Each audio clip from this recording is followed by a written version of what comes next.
Independent Senator David Pocock is calling on Australia to reinstate rapidly that funding to the UN Relief and Works Agency. It's suspended after allegations raised by Israel that some of the agency's staff were involved in the October 7 Hamas terror attacks. Senator Pocock joins us now from Parliament House. Good morning to you. Morning, Michael. David Pocock, just before we get to talk about the funding issue, get your response to yet more distressing news from Gaza overnight. Gazan authorities say more than 100 Palestinians killed in and around an aid convoy. Israel is investigating allegations its soldiers opened fire on those Palestinians. Your thoughts on that? We're seeing desperate people, a humanitarian catastrophe unfolding. And I'll continue to press the government to do more, to continue to push for the release of hostages, for a ceasefire, but also to restore funding to UNRWA, to get aid to people who are now literally starving. We're seeing more and more reports of pregnant women and children malnourished and starving. You received a briefing from UNRWA officials this week. What did you hear?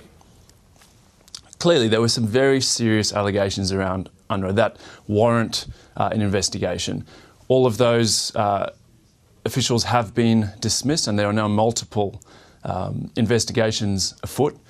In the meantime, we've got 500,000 people starving. And so as a middle power, we need to step up our diplomacy and step up our support. That money that was allocated in the last budget needs to go. Yesterday, I joined a big section of the crossbench on writing to Penny Wong, asking her to restore that funding. The government, though, says it won't be doing that. This is the $6 million in emergency funding for the agency until that investigation is carried out. Is that a fair position to take? Well, it's been a month now. We know that there's investigations afoot. We know that UNRWA has done whatever has been asked of it, and at the same time we're seeing people starve. We hear so much from the government about us being a middle power.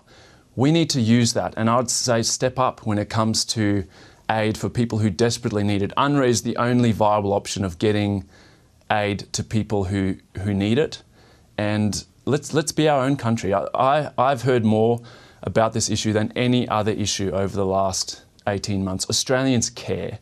And this is something where we can play a small role in providing aid to people who desperately need it. Well, you've also raised concerns about, compared to a lot of other people of different nationalities, a relatively few number of Australians getting assistance to leave Gaza. Well, we've seen people literally trapped, and a very small number of people who have Australian visas getting across Rafah.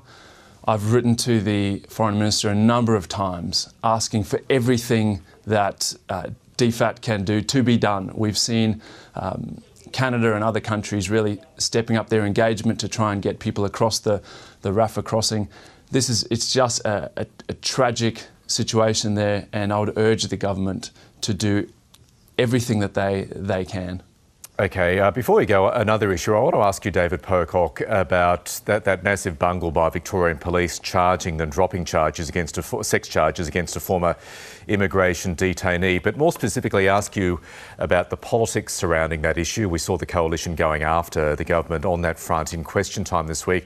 And I want to raise this tweet that Susan Lee, the Deputy Liberal leader, put out, and I'm quoting it verbatim. If you live in Frankston, this is a reference to Frankston being in the Dunkley electorate where the by-election is tomorrow. If you live in Frankston and you've got a problem with Victorian women being assaulted by foreign criminals, vote against Labor. If you do not want to see Australian women being assaulted by foreign criminals, vote against Labor. She is keeping that tweet up there even after the confirmation Victorian police made that mistake. What do you think of that? Community safety has to be a priority for elected representatives. And it's something that is discussed, and laws are made. Everything is done to keep Australians safe. But what we're seeing here is pure politicking, and some truly awful use of fear for political gain. And we have to call it out for what it is. It's fear-mongering. I think it's racist when you look at I guess the profile of people that this this affects, and it's not helpful. It's not helpful for social cohesion, and I think the kind of multicultural country that we are, and we want to continue to improve and become better at living together. David Pocock, Independent Senator, appreciate your time this morning. Thanks for joining us.